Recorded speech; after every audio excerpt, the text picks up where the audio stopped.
या न्यूज बुलेटिनचे सहप्रायोजक आहेत गोकुळ. पेठवडगाव नगर परिषदेच्या उपनगराध्यक्षपदी यादव आघाडीचे जवाहर सलगर यांची बिनविरोध निवड करण्यात आली. तसेच स्वीकृत नगरसेवक म्हणून शीतल कोळी आणि अभिजित कदम यांची निवड झाल्याची घोषणा नगराध्यक्षा विद्याताई गुलाबराव पोळ यांनी केली.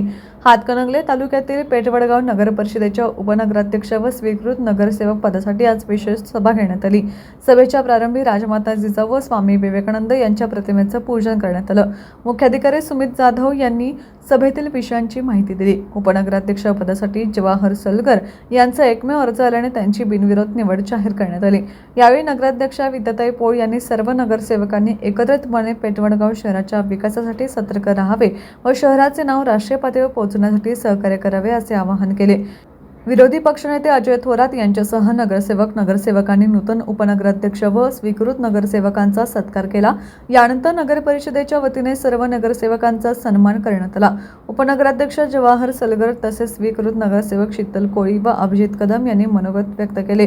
कार्यक्रमास नगरसेवक, नगरसेविका, कर्मचारी व कार्यकर्ते मोठ्या संख्येने उपस्थित होते. यावेळी नगराध्यक्षा विद्याताई पोळ यांच्या हस्ते नूतन उपनगराध्यक्षांच्या कार्यालयाचे उद्घाटन करण्यात आले. टीव्ही नेक्स्ट साठी वडगावहून सतीश मोरे.